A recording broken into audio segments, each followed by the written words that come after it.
A'udhu billahi minash shaitanir rajeem. Bismillahir rahmanir rahim. Assalamu alaikum, brothers and sisters. Welcome back to our program, How to Do a Good Prayer. So as I said on our last program, I will have some guests who will join our program, and we will then discuss how we can make our prayer a very good prayer. So I have with me my three daughters. The first person is Tahri, second person is Noor Fatima, and the third one at the very end is Sukaina Fatima. So we will discuss today, girls, what is the topic today? How to pray a good prayer. Yeah, that's right. And we're going to read some parts from the book, and any part that you don't understand, I will explain to you. So if I could ask Noor Fatima, if you could start with the first chapter, please. Yep. The relationship between worshipping and buoyancy and vitality of spirit. Okay, before we move on, just a quick question. What does buoyancy mean? Cheerfulness. Cheerfulness. Sukaina? Happy life. And Fatima? Joyfulness. Joyfulness. So buoyancy means happy, and the words that you've said. And another word, vitality. What does that mean? So I want to make sure so that the audience also, the viewers that are watching the program, they also understand what we're talking about here. What does vitality mean? Energetic, so the energy of like our Yes, spirit. lively, energetic, power. That's called vitality. Yes, please, if you could continue reading. A person should have a happy life, and he should always be buoyant and energetic. We human beings should not be despondent or dispirited in our lives at all. A person can only see well when he is energetic and full of joy. A person's mind works well and is creative when he is buoyant. A person's heart works well only when he feels fortunate. In addition, when a person's heart works well, he will love others and be kind to everyone. Shall I continue? Yes, continue. When a person has a sweet life, he will become a dear to the Almighty God too. Worshipping God thankfully is the most beautiful kind of worshipping. But this kind of worshipping is for the fortunate people who are filled with vivacity and blessings. Right, thank you so much. So, as you can see, the author has started this program, this chapter with talking about happy life, and if someone is happy, how they live, how they behave. So, whoever achieves something in their life, they do it because they have this inner peace within themselves. And without this inner peace, you can't do a lot of things. There's going to be a lot of questions coming up here, which I will address. But what the author is trying to say, if you want to achieve something in your life, you have to be happy. You have to be not in a very negative state of mind. You have to have a positive attitude. So that's what the author is trying to say here. And if you could continue reading. They prostrate due to their happiness, and their prostrations are long. This is due to the fact that they are very much drowned in the enjoyments of the world, and they want to thank God very much. Okay. So a happy person is a grateful person. A happy person worships a lot, and he says thanks to his Lord, because he's very happy with the bounties that Allah has given him. So whatever gifts and blessings that he has in his life, or she has in her life, he's very grateful for them, and that's why he or she, they pray a lot, they prostrate themselves a lot. So prostrate basically in Arabic means sujood, and so they do a lot of sajdas. So they prostrate to the Lord, they bow down to the Lord, and they're happy bowing down to the Lord. Not like, oh, why do I have to pray? Oh God, how quickly will this prayer finish? It's so boring. Why do I have to pray? So a happy person doesn't feel these negative kind of emotions when they're praying. They actually feel, yes, I want to go pray. I want to say thank you to my Lord. He really gave me so many things. But a lot of us, 90% of us, are not in that state. We are in a very different kind of state where we feel this is a burden. Oh God, now it's time to pray. So we have this kind of feeling. Why? And these are the answers that we're going to try and answer in this program. The whole point is to pray a good prayer. And that's the whole point of this program. So this is what we will address. Could I ask Sukaina if you could read the next paragraph?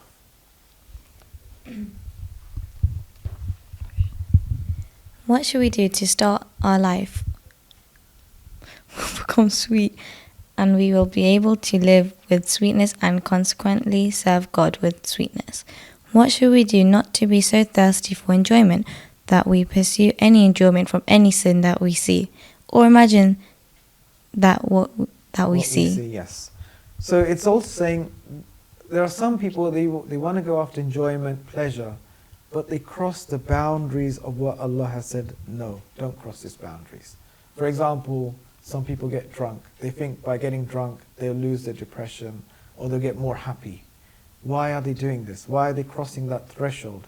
But drinking alcohol is not healthy for you. It's not healthy for the society as well. That's another debate, which is another topic in itself, which we won't delve into. But there are so many things, there are so many vices and sins people do.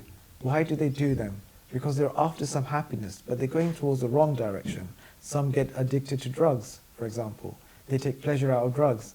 For example, there are many kinds of drugs available, and people take antidepressants to be happy, normal people. So there are some people that will go towards those illegal drugs, and then there are some people that will go towards legal drugs, such as antidepressants. While we have a tool that can help us avoid all those kind of chemical things that we are using in our lives. So let's continue reading. The answer is clear. If we nourish our spirit by worshipping God and remembering Him, our life will be full of vitality, happiness and energy. It will become sweet, with even minimal blessings and gifts.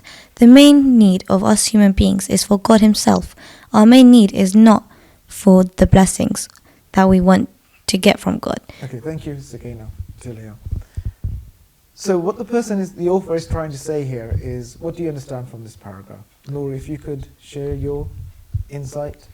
So I think over here it's saying, well, earlier it mentioned that we need to be happy to our main goal in life, or well, besides our main goal in life, I think we need to be happy to live a good life. And over here it's clarifying that the answer is prayer, and God Himself will give us this happiness. Yes. So the main goal for a Muslim, so this program, as I said in the previous program, so I'll just explain that to you, that this book is for who? Is it for a non-Muslim or for a Muslim? Muslim. So Muslims. A Muslim that has accepted that there is a creator that has created us, is a benevolent God, is a loving God, and now we have to worship Him.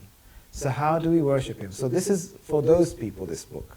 And mashallah, alhamdulillah, you're all Muslims, you believe in a creator, and so this is for you and myself. And inshallah we will explore from this book how we can be more closer to our God and how we can live a happy life. Even with the minimal stuff, how we will be happy. Okay? And it will move on from this. It's not just about being happy. There's something more to this than just happiness. Because you can get happiness even by, as we gave an example, taking a drug, antidepressant for example. But we're after true happiness. It stems from the soul, okay? Not from any chemicals or from a reaction from something, not from the world itself, but from within us. And this is what we are trying to strive here. If you could continue reading. Noor, if you could read, please. Thank you. The main need of us human beings is for God Himself. Our main need... So the main need for us is not just happiness. That's not our goal. It's actually God, our Creator. The one who's given us everything, who has given us all these blessings. So we shouldn't be loving God because of those blessings. We should be loving God because He's God. Just like, for example, our parents. Why do we love our parents? Is it because they gave us food? Or is it because they nourished us, they raised us? But when a child is born, he's so attached to his mother. It's a natural feeling there. The child doesn't know, I need my mother. The child doesn't know, it's just because it's just attached. And then slowly, it starts seeing, oh, my mother does this for me, my father does this for me, my father's so nice, my mother's so nice. These things start adding on. But that love is already there. Unfortunately, for us, it's the other way around. We have to see Allah's blessings before we start loving Him. So we're not really loving Him for what Allah is. We're loving Him for the things He's given us. So the real importance is not Allah Himself, it's actually the blessings, the materialism that we have. For example, if someone has a car, someone has a house, children, so it's because of these things he's loving Allah or she's loving Allah. She's not really, or he's not really loving Allah because of Allah. So our goal is to leave the materialistic stuff and get to Allah. But for all of us, there's a riwayat and hadith, the only way we can get to Allah is through these things.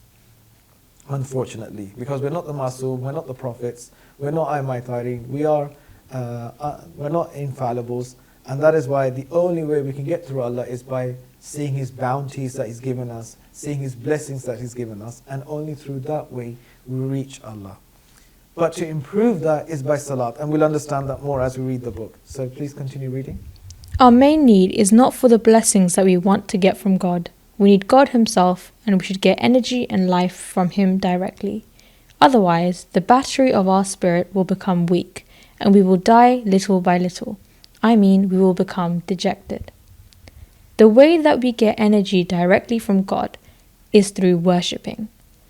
Worshipping is a connection of our soul to the source of power and life.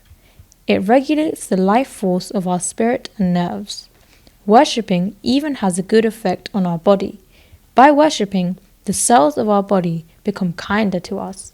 This is because all these cells love God and praise Him. Worshipping is the way to charge the soul to gain more power and vitality.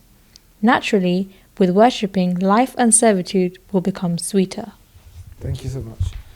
Okay, what did you understand from here? Could I ask Sakina if you could explain us? Is it to get closer to God, you need to pray and do like what He says to get closer to? I was asking what was the last part of this chapter, I mean the paragraph that we read. Maybe let's ask Fatima, if you could tell us. In this paragraph they were speaking... If you want to look at me. In this paragraph they were speaking about praying is the source of energy and it keeps you going, and your cells also like Allah, so if you pray then they will actually start working. Yes. So you've all studied GCSE, or you are in GCSE or going to school, and you studied about the body. The body is made out of what? Cells. And cells are living creatures.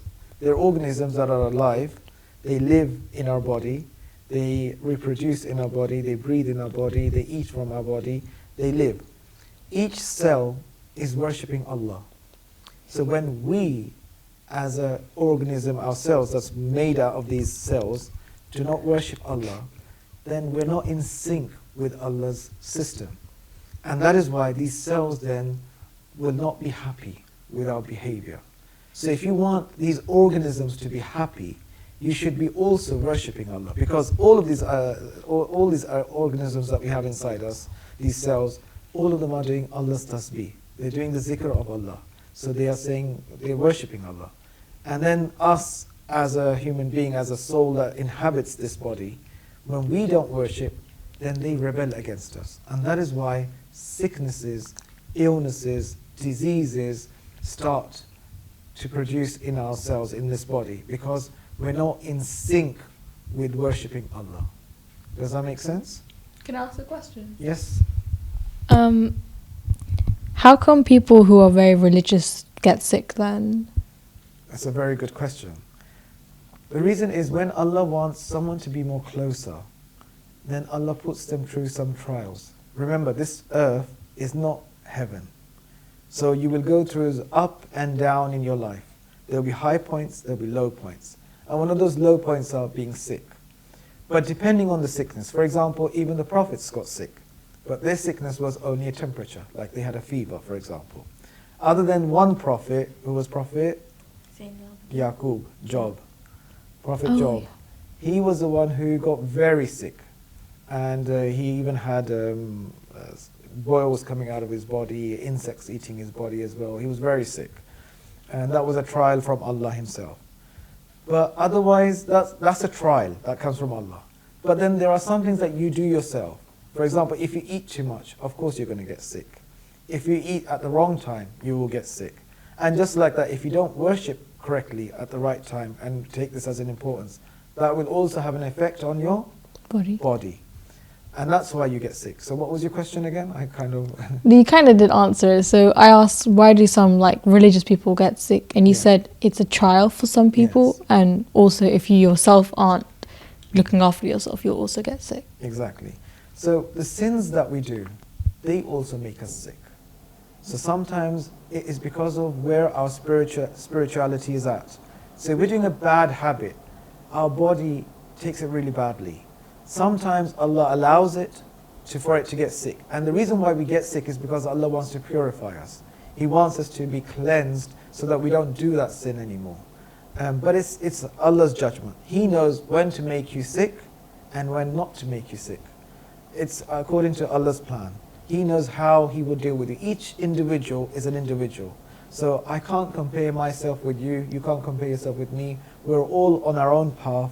We're all on our own spiritual journey. And this is how this world works. So we can't compare with other human beings and say, oh, why is he not sick? Or why am I sick? Why my test is like that? And we will explain this. We will also explain later on in the book why we are different and why our tests are different as well. Okay? Have I answered your question? Yes. Okay, can we continue then? After worshipping well, a person will live more buoyantly, like a child who has gained enough calmness from his mother's embrace and is ready to experience life better. However, if our worshipping is not done in the correct way, no matter how much enjoyment is present in our life and the tools for gaining benefits are ready for us, we will still feel frustrated and broody. This is okay. Why does the author say you still feel broody? Do you know what broody means? Sad? No. Is it like nagging? No. Broody is basically, you've seen chickens, yeah? Yeah. Yeah, you've seen chickens, good.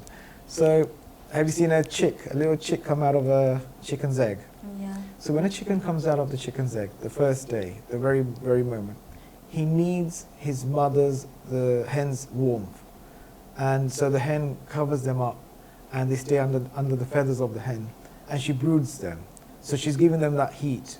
And once they've got that heat, then they can come out, they can eat food, they can, eat the food, and then they go back again in their mother's warmth because they need that heat. We call that brooding.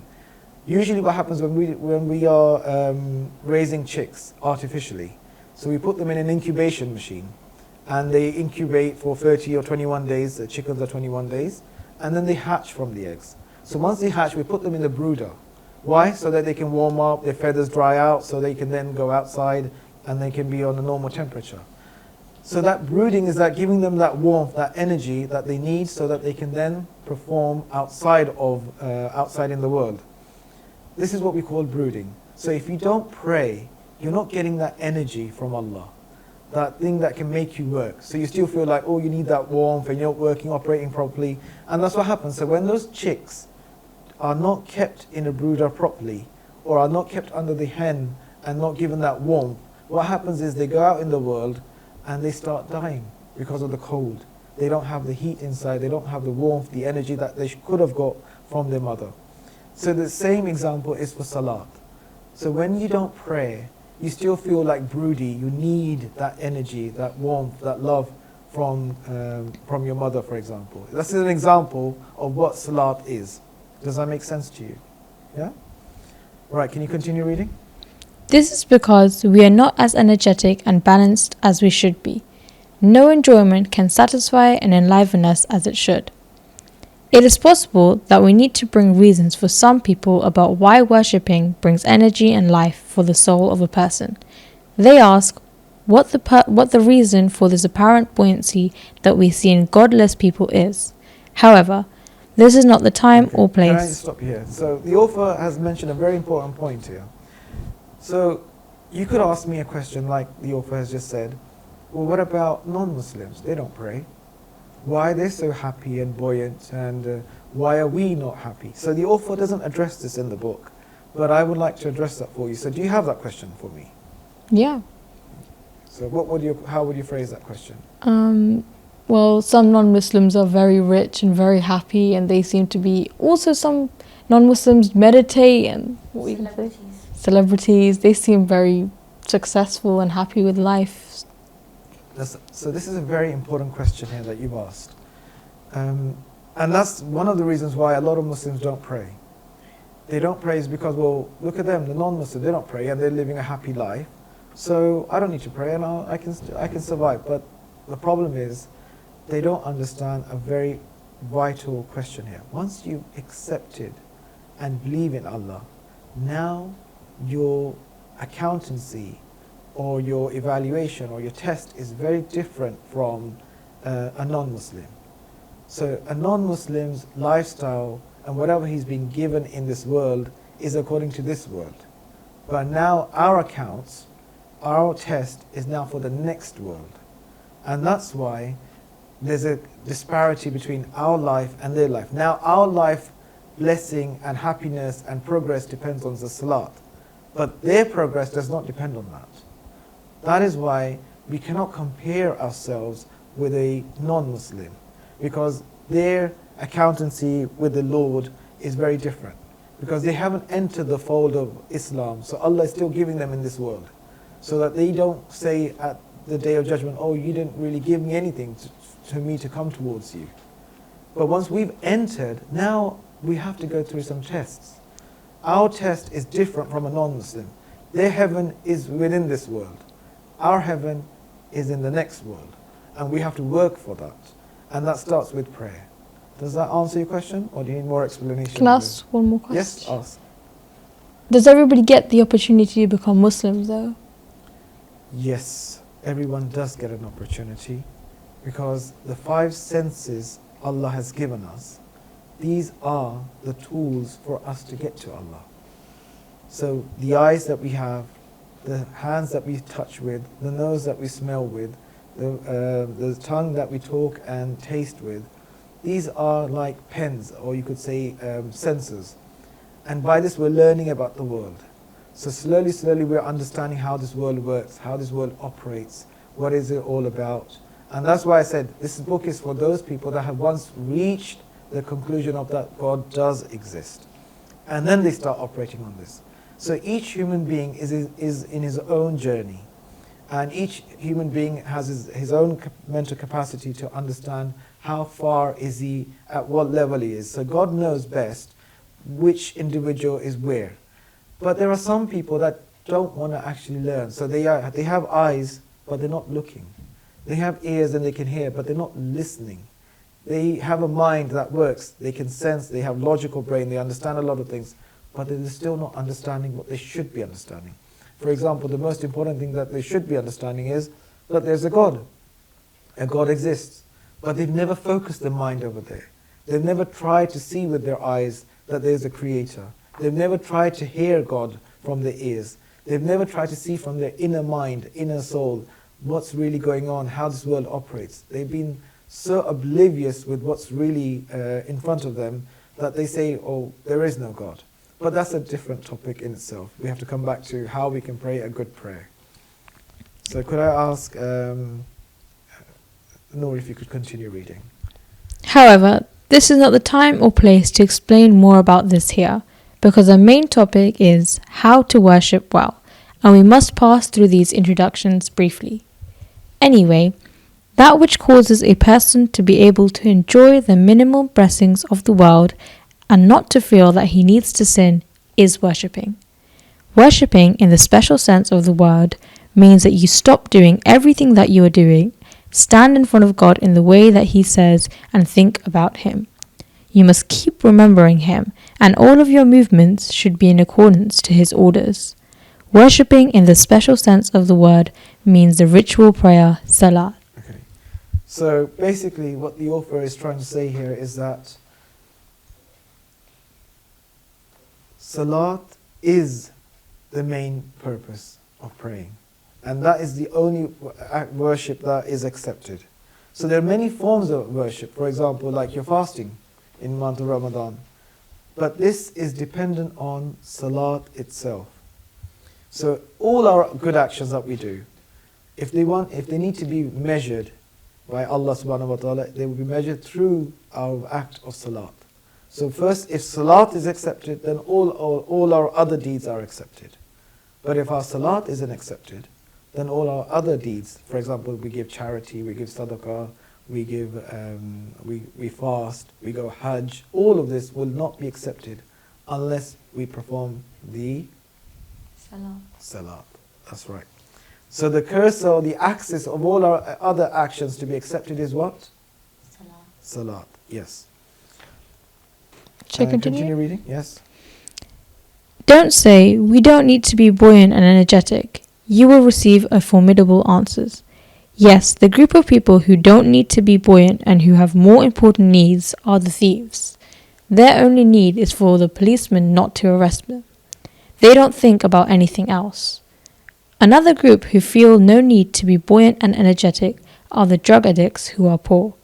They only think about the money for their drugs, which if they don't have, they will die from intense pain. Therefore, all of their happiness is in escaping from the deadly pain of being addicted. They don't think about the enjoyments that they are no longer able to use. Some depressed people are more comfortable to be drowned in their sorrows, and perhaps they even enjoy their illness. They are satisfied with judging about themselves and thinking that they are miserable people who will never see happiness again. Okay. Can I ask you to stop here? What did you understand from this paragraph? Me? Yeah. Well, what I understand is that some people may deliberately choose to stay sad or just not try and look for happiness because they're more comfortable in their current state, I guess. Yes. So, what the author is trying to say here is this, that there are some people that, for example, we're talking about Muslims, that there are some Muslims out there that say, oh, I don't need to pray, I can just live my life the way I want and I'm happy with it. And some people are happy living in a misery. For example, if they're depressed, they want to be depressed. They say they don't want to be depressed, but the tendency is to be in that direction. And that's what they're stuck in. So what Salaat does is it pulls you out from these pits. So it's like a pit. You're stuck in a pit and you can't come out, but you're happy living in that pit. So, for example, the drug addicts, why do they take drugs? What are they after? Happiness. Pleasure. Okay? So they take that drug and that's all. That's their life is running around that. They steal money, they pay for that drug, they inject themselves, and they have this pleasure. And then they chase after it, and their life just goes on this. But it's not really pleasure. They don't see it because they're stuck in a rut. Salaat pulls you out from those ruts, those habits that you get stuck in, because you can't progress. Can I ask you to continue reading? But whoever is faithful and a believer should know that Imam Baqir alayhi salam said, whoever is lethargic in the affairs of his life will be even more lethargic in the affairs of his spiritual life and the hereafter. Such a person won't enjoy his worshipping either. That's a very valid point our Imam Baqir alayhi salam said, may peace be upon him. So if you're lazy about this world, then you're going to be very lazy about reading Salaat, worshipping Allah. So a lazy person or a lethargic person, so I was going to ask you what the meaning of lethargic means, but I've already given you the answer. So a lazy person is in that state where he's not bothered about life, or she's not bothered about life, and she doesn't want to do anything, she doesn't want to achieve. It's a very bad state. But if that person starts praying, they can pull you out from that laziness. But it's a catch-22 situation, where if you're lazy, how do you pull yourself out? So you need to have a positive attitude as well. A question? Do you have any questions there? Do you guys have any questions? Yes, she has a question. What if, like, when you're born, you have a coma, like in a few years, and you don't have a chance to pray? That's not really your fault? What do you do then? That's not in your control, is it? So we're talking about a person who's healthy and who can pray, has reached the age that he can pray or she can pray. For example, if it's a girl, it's 9 years old, and if it's a boy, it's 15 years old. So we're talking about someone who's normal. Like someone who's, for example, insane, their mind doesn't work. Do you think we can expect them to pray? No, because they're not at the right state of mind to be praying, because they don't have the capability of praying at the moment. Does that make sense? Have I answered your question? Yeah. Yeah, I have? Okay. Continue. O God, relieve our sorrow and depression and grant us everlasting happiness and genuine and lasting buoyancy. Show us the way to achieve spiritual power and energy and remove lethargy and dejection. Make us the source of deep and real happiness for others. Grant us the grace of worshipping thankfully because a life full of happiness. Because of a life full of happiness, that's right. So I think we'll end over here at page 15 of this book. Let's just summarize what this book is talking about. So whatever we read so far, can I ask you to summarize it? Do you want to start? In the beginning, we learnt about how if we don't pray, we won't be happy, and how ourselves won't be happy with us if we don't pray. What I've mainly learnt about is that happiness comes from prayer, which comes directly from God, and that is something we need in order to have a fulfilling life. We've also learned that some people who don't pray like being in misery, and people have depression. Some of them like it and don't move on. Okay, so I'm going to ask you a question. Why is it that those that don't pray, they have a very happy life, and sometimes those that are praying, they don't have a happy life? Or it seems like they don't have a happy life. Those who are not praying don't have a happy life. Yeah. So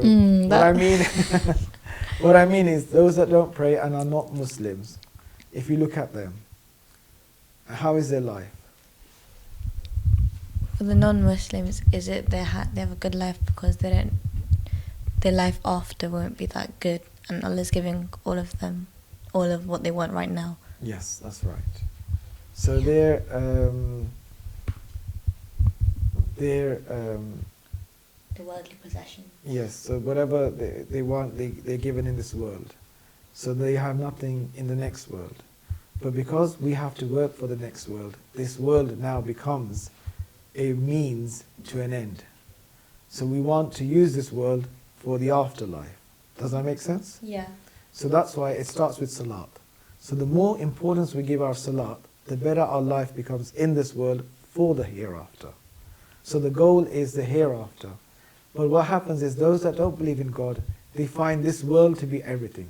This world is their God. It's not God Himself, Allah Himself. Does that make sense? And that's the difference between a believer and a non-believer. So someone can be in the clothes of a Muslim, for example. They can call themselves Muslim, but they might not believe in God. They haven't really accepted that there is a creator, but they were born in a Muslim family. And we're not talking about those people. That person would be also considered as a non-Muslim because he's not really believing in God, because it's all from the inside. By looking at someone, you can't tell if they are a believer or a non-believer. This is something to do with your inside. So you can't go with for example, what you see at the front. That's why a Muslim has to have two eyes. One eye is to see what is right in front of you, and the other eye is to see what's inside that person. Only then you can judge or make an evaluation. So we must understand that there's an inner world and there's an outer world.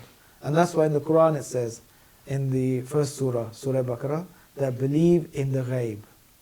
Ghaib is things that we do not see, that is not apparent. And that's how a believer is. And that's when you are a believer, when you understand in your life what's outside and what's inside. So you might see someone with this kind of clothes and he says, I'm a preacher, for example. But what about the inside? It could be a devil. So we have to see the inside and the outside. And the inside is only seen by the actions. Someone might come in a proper dress as a Muslim, but are they from inside also Muslim? That's another question, which we will address in the next program. Thank you so much. Thank you for giving your time at this very important period. As I understand, Noor, you have your exams, GCSE exams happening, and you have your SATs exams, and you've just started your GCSE, or you're in year 9. Thank you for giving your time, and especially in Ramadan. Inshallah, once again, we'll meet our viewers and address the next part of this book and the questions that have been raised in the next program. Thank you. Assalamu alaikum. Khuda Hafiz.